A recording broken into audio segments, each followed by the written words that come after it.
Hey everyone, my name is Irabna and I want to welcome you to another episode of Director's Day Off. Today I have a very special guest with me. Hi, I'm Brooklyn Simone and I'm so excited to be here. I'm so excited that she's here. So today we're going to be talking about the first episode of season 2 of Bel-Air, the best show on Peacock. Oops, did I say that?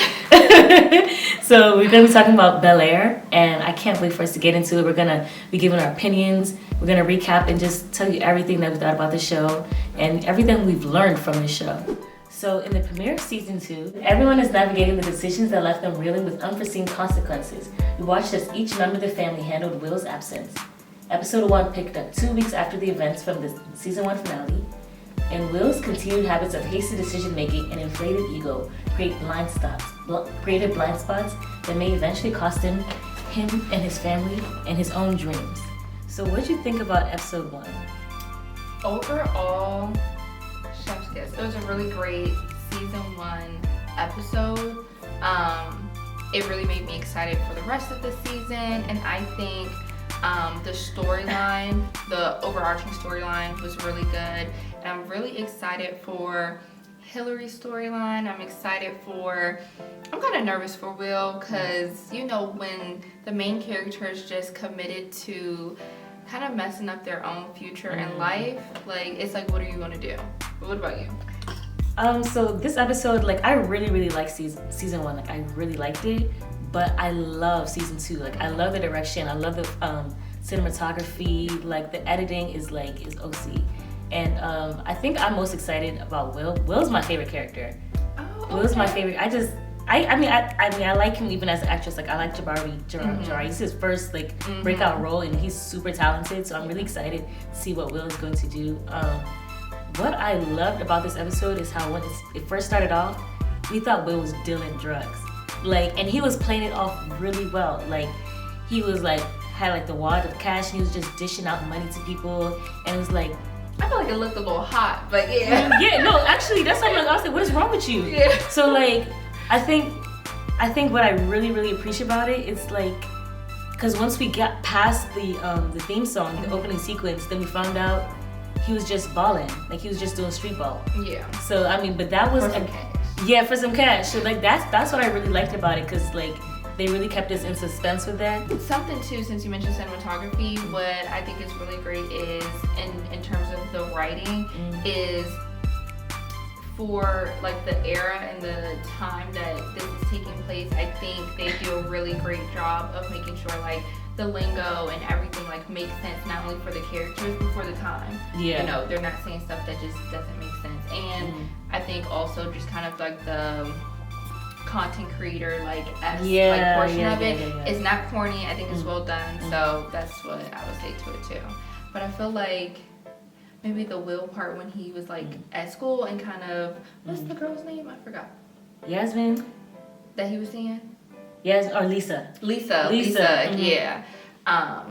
Because I feel like that's the next thing that we were showed is kind of where they stood. I mean, it took us the whole episode to find out what actually happened to them. So speaking of the Banks family, so we find out that Will is not talking to any of his family. Well, he's talking to all of his family except for Uncle Phil. And honestly, I thought it was a bit of a double standard, because he's more mad at Uncle Phil. And something he says later on in the episode is he's not sorry for wanting to protect Will because he was right. He was right to protect him from Lou. But he was wrong Uncle Phil was wrong for lying. It's something that people do, and that we as humans, I've even experienced this myself, is when you make the decision for somebody, you take that option out of their hands. Yeah. So you don't even allow them the room to process, to think and say oh no, I don't want to meet him, or I don't want to do this. You've gone over their head and was I know what's best for you. I'm going to take control of this situation. And then on top of that, you did not fill him in. And so I think that's where, in my opinion, Will was really hurting, and I think he would understand anybody trying to protect him, but Uncle Phil and Vi were not forthcoming, were not honest, and, imagine, not really knowing who your father is, and then to meet your father, it blows up, and then, also, again, Uncle Phil did everything he could to get his father out of the picture, even when it came down to Jeffrey trying to like help Will and that whole thing. And so I think when it comes to Uncle Phil, he needed to own up to the fact that although you may have known best, how your intentions versus your impact were two completely different things, and like you have to understand that. And then him wanting maybe Will to come to him first is just like, sir, like let's be for real. Yeah. What I like the direction they're going in this season is how now she and Ivy are the house managers because because was it Kylo? Yeah, he was in debt. Yeah, he was in debt, so they bought him out. So, but what is interesting is like, okay, you think everything is peachy because honestly, we didn't even know at the end of season 1 they were going to get the house. Right. But then when she gets in that position, Ivy's using the leverage of, well, I bought the house, so you got to do all the dirty work. And it's crazy to me. They didn't even tell those boys that they're making this female forward space, and it's like now she got to kick him out. And I think that same theme for Hillary of everything comes with a cost of price that ultimately she will have to pay in some way or another is going to come to light. And I think that's just one small way. And I see it as like the equivalent of like you're in a relationship and your partner like spends all the money or bought the car, bought the house, and then the moment you guys get into an argument, he's like, well, this is mine. You know what I mean? So I wouldn't be surprised if down the line we saw a little bit of more friction come from that. But I think they need to, if they don't already have a contract, they need to establish something, equal rules. What does it mean to be like the community manager in that space? And with that title and with that job, like Ivy needs to know that if she's going to, because I feel like she would probably want to really like leverage her brand. But again, there's going to be, I wouldn't be surprised if she's trying to cut some corners or, you know, just really leave Hillary in the lurch in like some big ways or ways that are super uncomfortable for her. And so she's going to have to navigate that and really speak up for herself, which I was surprised that she did towards the end of the episode. Yeah, you know, we gotta get into that. Yeah. So in episode 1, what's happening is since Will has run away, he's living with Jazz.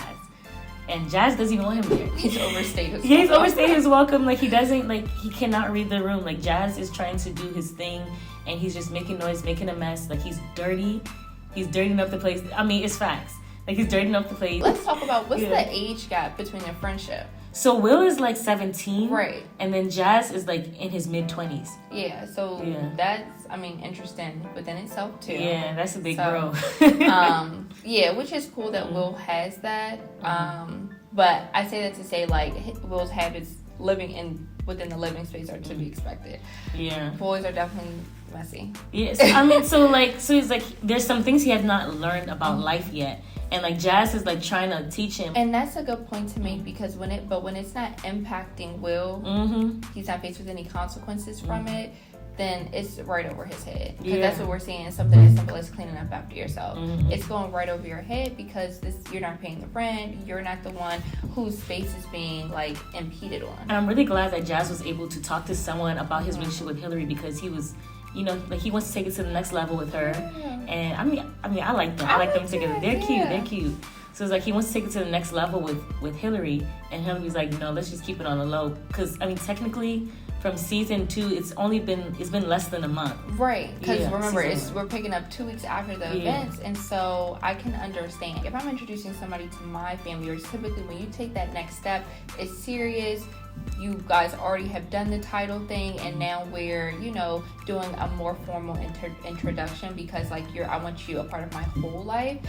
And I understand, like, if that's where Hillary's coming from, I 100% understand. Now in this episode after that, like, you know, Will finally goes to school. He's done running around for the day, you know what I'm saying, for the day. So he goes to school, and then him and Carlton, we see them reunite for the first time since, you know, the premiere of season 2. So he takes him to the BSU meeting. And actually, Carlton messed stuff up for himself. Like, Will's trying to put him on. Essentially, he used BSU when he was running for president, like school president or whatever. And I think, again, Carlton is a really great example of, you know, even when we change as people, you still have to answer to the decisions that your past self has made. You will still be held accountable. And I think that part of the episode was a really great indication of that, because it's like you left your Black community hanging after you got what you wanted, which I think is something that does happen in the real world. And so they didn't, go easy on him and say like, oh, you're back, let's give you a second chance. Like, we're going to let you know why you hurt us, why that wasn't right. And then, ultimately the president, who was the girl who was filling him, had the final say. And I think ultimately, and it was funny how Will was trying to he thought like it was going downhill, but Carlton, being open and honest and transparent about his experience ultimately led him to another opportunity. I'm not going to say it's going to go right now, but another opportunity to join and really make some changes and make some movement with MBSU, as well as get the girl potentially. He was making some really valid points. He was like, okay, like, you guys, you're always complaining, but you guys, when it's time to run for the positions that make the changes, you guys don't show up. And I thought that was really important. And in this episode, they had a really special guest star, Tatiana Ali. Yeah. So, how'd you feel about that? It was one of those like, I'm happy to see you. Like, I'm happy. Honestly, I'm always happy when somebody's working. Yeah, what I mean? And I think with her being on that show as a child and kind of growing up on that show, there's always going to be something familiar, something that feels like home. And so I'm happy that they were able to bring her in. And I feel like her storyline with the present day Ashley is going to be really interesting. And I have noticed that more and more shows, for example, like Best Man Holiday, not Holiday, but the series, they even tried to, incorporate this kind of a social and cultural awareness piece. And I think it can go one of two ways: really well in a show, or kind of like corny and at the best, and like overwhelming or overloaded. But I think how they're bringing it in with this, how they're, writing this Ashley, I think is so far so good. What would you say? I mean, I would say, like, when I saw her, I was like, first of all, she looks exactly the same. Like, her face, like, looks so amazing. Yeah. And then I love the shots. Like, what I'm learning from this show is how intentional their shots are. I love how they show, like, the white student staring so hard. Because usually they could have just made it in passing, but they just kept bringing us back. So, like, we can see what's happening, so that later on, when they brought the characters back, we see Tatiana Ali's character, the teacher, getting in trouble for that. Yeah. And we don't necessarily know specifically, but Ashley has passed by, and the teacher kind of like reprimanding her sees this and closes and shuts the door on her, and essentially alluding to Tatiana's character like fighting, because it seems like, and again, this just goes back to that social cultural piece, where it seems like the school may be trying to block what you certain initiatives, teachings, different things like that, which I've seen a few like postings and articles about in our real life. So they've done that's what blocking I'm saying. The books. Yeah, that's sorry. Because like there's so many books that they're blocking. Like they say you can't teach about racism. That's what I'm saying. Okay, even when she was talking about Carlton, it's the same thing, because there's a call to action for the Black community all the time, voting different issues, and people pick and choose what they want to come out for with it, because again, there's also the issue of, if it's not presently affecting you, your community, your area, like, are you really going to show up? And so Carlton pointing out, like, there are bigger movements that we could be making, but you guys are worried about just what's happening here in the cafeteria today. Like, that's what I'm saying. So it's just like how they're doing it. The parallels are really beautiful, really nice. So it's like the lens that you're watching the show, it can be really, and it's still entertaining. And I feel like, we watch and we watch television as a form of escapism. We want to enjoy, we want to laugh. And I think like how they're, again, creating these parallels are so beautifully done, to where, again, though you can sit back and think about our real life things that we face, and it not be a burden, and it not be like, oh, back to reality. From season 1, and so when he was talking to his colleague after coming back, he's really wanting to enhance the Black community. That's He's right. wanting to get back on the ground, Yeah. you know, and do some things. And he had to get a reality check, unfortunately, and he got to opt within the business. I don't know if it was a reality check, because, like, even Viv was trying to silence him, but I'm like, if he's ready to go, like, let him go. But it's just that guy was shady. Like, his partner. But that's what I'm saying. He has, like, an op. He has somebody who's working against him because in the show, that his business partner essentially was like, well, nobody was expecting you to come back. Yeah. And even if you weren't expecting that, after somebody, you know, drops out or makes that decision, there should never be any type of cold shoulder or anything happening. Let's get back to work. Let's be grounded and let's, you know, get the business done. And so there's clearly some type of animosity that Uncle Phil's decision has now blocked his, you know, partner from, you know, navigating or doing something in his life. So we're kind of trying to figure out what that looks like. Yeah. But yeah, like, their kind of arrangement, like, Vi and Uncle Phil, like, when it comes to, like, even how, you know, what she wanted to do with her art stuff and that whole thing, like, it's really interesting. You know, like, when you were talking, it was making me think, like, basically in this, like, how in this episode when on Viv, someone was interviewing her about, you know, her scholarship and asking her, like, what's your mission? But I'm starting to think, do you think that Reed had to do with the article being changed? Because she had a vision. She said she wants to use new artists. She wants to put them on the map. Well, when the article came out, it was saying, no, actually, we're going to do big events with big people. So I'm starting to wonder, like, is he holding a grudge to Uncle Phil? And like, taking it out on her? Or are he in cahoots with whoever wrote the article?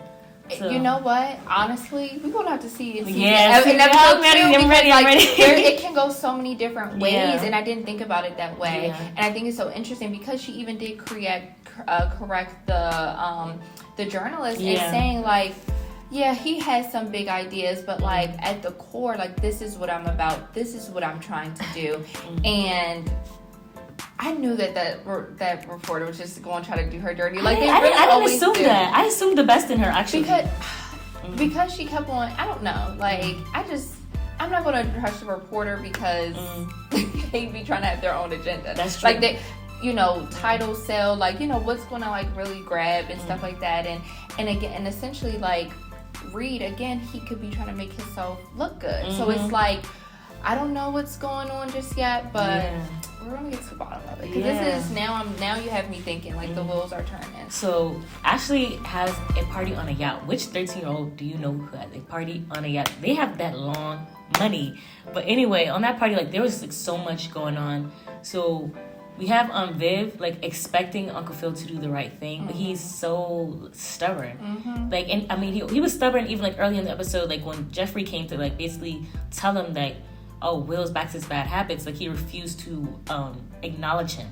He was just like, I think the only word he said that scene was, like, okay, or something like that. It was really short. He's unwilling to take the first step. Yeah, like, yeah. Oof. And that's just not the type of person I want to be surrounded by. But yeah, he's unwilling to take the first step, and we see that when Will is talking to Vi on the boat, and then, like, in my head, I thought, oh, Uncle Phil's in a conversation, so he doesn't see him, but he in fact saw him and was making a choice to not come over. Yeah. And it's, if you're going to operate like that, then like what you put out is what you will receive. Like, I don't know what else to tell him. I saw something similar as, like, do you want to be right or do you want to be in a relationship? So I was actually very surprised when he decided, okay, yeah, I'm going to go and apologize to, well, I'm not going to say apologize, have a talk with Will. You know, like, he decided, okay, like, Will, like, you know, I love you. I don't feel bad for keeping you away from Lou. And then they ended up patching it up. So I was very happy for that moment, because Will he was in his acting back. That frown he had, I was sad. I think I probably cried. I'm emotional like that. Yeah. I probably cried. He got it in the eyes. Yes, and like he was like let me not do the face. Like, let me not do the face. But yeah, so like I was really happy they had that moment. But at the same time, again, Will was postponing his conversation with Lisa. Yes. Yeah, so they didn't really even get a chance to talk. Oh, you want to say something? No, I was going to say, it really also showed me, like, how avoidant Will is. Ooh. Like, just rewinding a little bit to when they were in school and they were talking. They were talking about making time to talk. However, Will's friend, like, interjected and was like, oh, what's up, Will? And he could have said, hey, and then came back to what's important. Yeah. But he didn't. And I think that's a pattern of his. Like, you know, and I think, and we can't acknowledge the conversation with, like, that last conversation on the boat with Lisa without acknowledging who he met at the basketball court. How do I forget about that? Yes. Actually, I was like, and he better not try to, like... We already know, though. He's going to make the wrong decision. It's a character flaw. It's a character flaw, but it's a very predictable Yeah. storyline as well. Yeah. Because I feel like... So ultimately, he met this girl at the basketball court when he was late to the boat party. Yeah. And you already know the vibes, though. And I'm going to tell you guys why. Essentially, when he had the discussion with Lisa, I'm thinking... I didn't expect them to get together. That wasn't my expectation. My expectation was for them to take time apart, but not thinking that essentially he would have another interest. Yeah. But of course, when I see that person, I'm like, okay, we see how this is going to play out. And unfortunately, he told Lisa, I hated the line that he gave. I really did. If it's meant to be, it'll be. Like, it's like, love is a choice. Being in a relationship is a choice. So moving with that mindset helps no one and is unrealistic, truthfully. And so, and it doesn't make sense when you go and, you know, essentially, I wouldn't be surprised if he got with someone else. I'm just going to say that. I don't want to spoil too much. But you don't know. Right. But I wouldn't be surprised from that, you know, clip. And a little bit of the trailer, but I had to pause on the trailer because like I don't watch the trailers. I don't watch trailers. I don't watch promotional. Okay, so you cut it off at the I very actually end. muted it, and then I covered the screen. Like you didn't even say I'm gonna cover the screen because like I don't want to know. Yeah, like, I wouldn't. Yeah. So I'll just say I wouldn't be surprised. But if he were to get with someone else after making that statement, I feel like it invalidates. If it'll be like, because you're making a choice. You're telling me that essentially you don't want to be with me, and that's okay. But let's not sugarcoat it now. Yeah. And ultimately, and I think going back to him, in my opinion, being avoidant, he wants something easy. That relationship would have, you know, made him work a little bit, especially since Lisa's father isn't that fond of him. That's true. And I think, and he mentioned that in the whole like spiel and reason of it being hard and all that stuff. And it's like you work for what you want, and if you're not willing to work for it, because we see that he cuts corners when it comes to his basketball career and things like that. Like again, his irrational decision-making practices are going to cost him professionally and personally. I love that you said that. So basically, like for me, like when you said like he cuts corners, it's like instead of him like to get his numbers up, like he wants to go through this route of street ball and getting docked. I mean, obviously that's hard too in its own sense. But like he could just put more hours in. He could be practicing more. He could just be doing. He could be doing other stuff. But he wants to do this strange stuff. First of all, how did he even meet JB? How did he even meet Doc? Very sketchy people. And then. No, I'm gonna let you go. No, man, that's because you reminded me of Doc and just the fact that, again, this is LA. Like people don't do anything out of the kindness of their heart, from what I hear, because I ain't never been. But so when we see the end of the episode, and essentially like Will is going to be used, and his, again, the way he wants to navigate his life impacts those who are close to him. And ultimately, I don't know when, how it's going to play out, but Doc is not, you know, a good person. Yeah. And it goes back to Will having blind spots when his mind is made up, he wants something that he wants, and his ego is inflated. Yeah. So it's just going to cost him a very hefty price. You think he's grown. He's 17. But it's always the children, though. It's always the children who are like, I can do this myself. Also, it's like, you don't even have any money. So the fact that he's you don't have really, any support, but the you banks. know what I mean? So it's just like, this must be what they talk about on TikTok when they say be delusional, because that's definitely what Will is. Well, I hope he makes it. No, seriously, a mess. I think another favorite part of the episode for me is Jazz.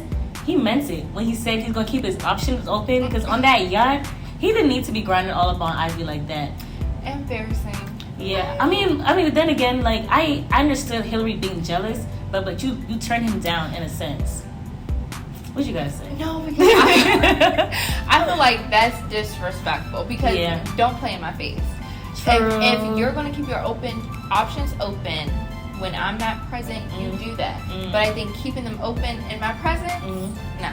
But Ivy was probably pushing up on him. No, but Ivy didn't know at that moment. Yeah, that's true. But he, I mean, he knew. So I'm just like thinking, it's like, his responsibility, like, to shut her down. Right. Yeah. And I think it's the people who are in the party who know absolutely 100% everything that's going on and the decisions that are being made. It is their responsibility to make sure the people around them, they're keeping things in check. Like, they are the ones who govern their boundaries, you know, things like that. Like, Ivy is not going to be like, oh, is this okay? When she has no reason to ask you single, that. I'm single, what's up? Like, and it's just crazy. So I don't like when people move like that. And so that just that also lets me know, like, for Hillary, like, be careful what you say to Jazz, because he might just, you know, do the thing. I mean, he didn't want to do it. He didn't want to do it. He didn't have to do that, though. He didn't have to do it. Did he? So it's like, did he, like... Yeah. But he did what he wanted to do. Yeah. Because he wanted to show her... See, like, that you tell somebody, like, I'm important. Yeah. And not even just that I'm important. He wanted to show her, like, girl, I'm not waiting on you. Again, don't play in my face. That's true. That's true. I mean, he did a little bit too much, but... Go. I was gonna say, like, because at the end of the episode, like, Ivy, first of all, she is too forward. Yeah. Like that's the second time meeting him. He's like, oh my gosh, like, you took a picture with my product. Like, she was doing the most with HUIV. Like, you took a picture with my product and then kisses him. You couldn't give him a hug, handshake. Couldn't even give him a handshake. Like, but and her not knowing, like, what is the problem with being forward? There are definitely people who navigate the world like that. That's true. And so it's like, because again, if she can see that he's a good thing, why would she? That's true. Why you should have been looking. Come on, like, you know, you snooze, you lose, literally in this case. And so I just personally would not. And it actually wasn't okay. So if y'all didn't know, I hope y'all already watched the episode. But Ivy kissed Jazz. And that's when Hillary essentially decided to, like, speak up and it's like, I can't even watch this anymore. Like, this is my man. We go together. We didn't go together 2 seconds ago, but I'm claiming him now. So I need to let you know. Yeah. And so then she went in for not even just like a quick peck, but like a full blown makeout session. And right after Ivy, I just cannot personally. And I was surprised that Ivy's reaction was, oh, because you guys are cute, I'm gonna let this go. I feel like they just wanted to move on. Yeah. Because I'm like, I was like, hold up, like, because she should have been mad at Hillary for real. No, and I just thought that they're, like, so my thoughts, why I thought that storyline was going to be a little bit more predictable, I thought they were going to drag that out into maybe 2 more episodes to cause some type of jealousy or more tension when it came to the dynamic of the content house. However, I still think that the tension can be there. It's just maybe going to be in a different avenue or show up differently. So that'll be interesting. But I'm happy that doesn't, happen in relation to, Jazz and Hillary.